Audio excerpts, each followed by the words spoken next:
Hi, I'm Teresa Matthews, the founder of Three Dimensional Health, a unique sustainable weight management and vibrant wellness coaching service. Today is such a pretty day. If you've seen any of my YouTube videos, the other ones, you know I normally film inside, but today is so pretty. Hopefully the street traffic, which is usually light, won't be too much of a hindrance in doing this outside today.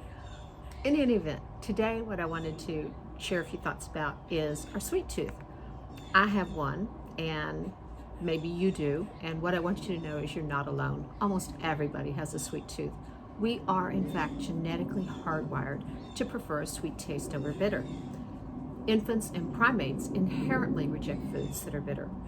This is because the great majority of foods that are poisonous or toxic are bitter.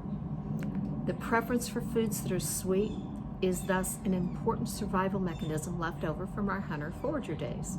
Who knew, right? So as we mature, and certainly as a byproduct of our modern age, we can develop a taste for tart, savory, and even bitter foods. And this often requires some intent on our parts. We decide to drink coffee like our parents did, and we, set out to acquire a taste for it. Bitter greens can be an acquired taste. Some people prefer very dark chocolate with almost no sweetener. I have not been able to develop a taste for it, but I have a friend who loves it. So the interesting thing is that most foods have an element of sweetness to them. As I said, most of the foods and products produced by nature have sweetness so that we know, genetically, we know it's safe to eat it. So I want to give you a metaphor to think about in terms of why it's important to manage our sweet tooth and not overwhelm it with too much really sweet food. Let's say you're at a party and everyone's talking at once. There are lots of interesting people there, you know that, and some of them are quiet and talk at a normal voice. And then there's a few people who are the life of the party and loud and boisterous, and they draw a crowd and so forth or so on. Now, I don't know if this has happened to you. I've certainly been at parties where I love that. I loved being with that person who was the life of the party with a lampshade on their head.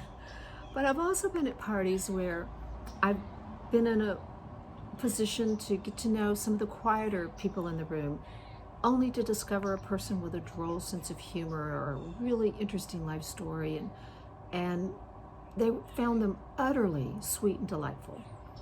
So when it comes to our sweet tooth, it kind of works the same way. When we overwhelm our bodies with something that's super, super sweet, we lose the ability to hear the quiet people in the room as we gravitate toward those really sweet, loud people, that really sweet, loud food, right? And conversely, if we intentionally kind of tune them out, then we can acquire an ear for hearing the sweetness in the quieter voices, the quieter foods that are available to us to consume. Now, biologically, what's going on is that we produce receptors on our tongue that are designed to detect the molecules that are associated with sweetness. And if we are eating a lot of really high sugar things like cake with icing, that's a super sweet thing, or candies or whatever, then our body doesn't have to work as hard to hear the sweetness or taste the sweetness. So there are fewer receptors made. And then when we go eat a piece of asparagus or a piece of halibut, it's harder to hear or taste the sweetness because there's fewer receptors.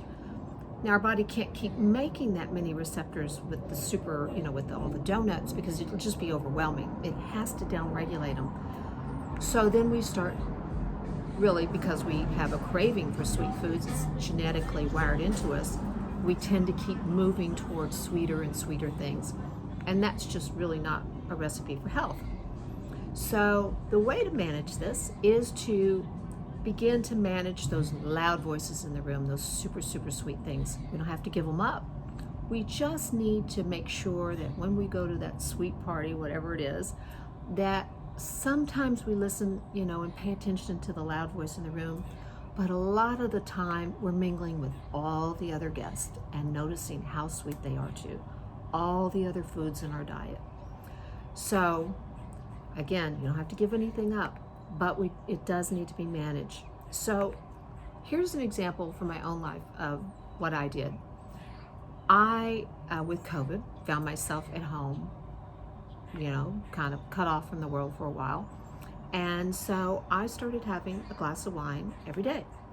A glass of wine is sweet, it's made from grapes, right? And I really loved it at first. And then I started having 2 glasses of wine a day. And this went on for, a few weeks. And then I realized I was no longer tasting my wine. I was just drinking it. And it wasn't all that interesting. And I wasn't even noticing I was drinking it. And I realized that was probably not a good idea. And that I needed to change that. I needed to make my glass of wine at the end of the day as special as it had been before the whole COVID shut-in time started. So I started experimenting with what it took to return it back to this status where I really tasted it and really noticed it. It only took a few days, actually. I kind of cut it out for a week. And then when I had a glass of wine, it was delicious. And 1 week, it was delicious. So then I had a glass of wine the next day, still delicious. 3rd day, not so much. So I skipped a couple days, had another glass of wine, special. So bottom line, what I really, really want to communicate is it takes very little to keep things from becoming routine, boring, same old. Even if it's your most favorite beverage or dessert or whatever, you don't have to give it up to make it special every single time you have it. You just need to put in a little spacing in terms of how often you consume it. And that keeps your ability to taste the sweetness in everything else upregulated, where you realize how sweet that asparagus is with, a butter chive sauce, or how sweet the snapper is, or whatever, or that glass of wine. So keep it special, don't let it become routine, and don't let it sabotage your health and the great intentions you've set for sustaining a healthy weight and vibrant wellness. I hope you found this information helpful and interesting, and until next time, I wish you an abundance of vibrant health. Bye for now.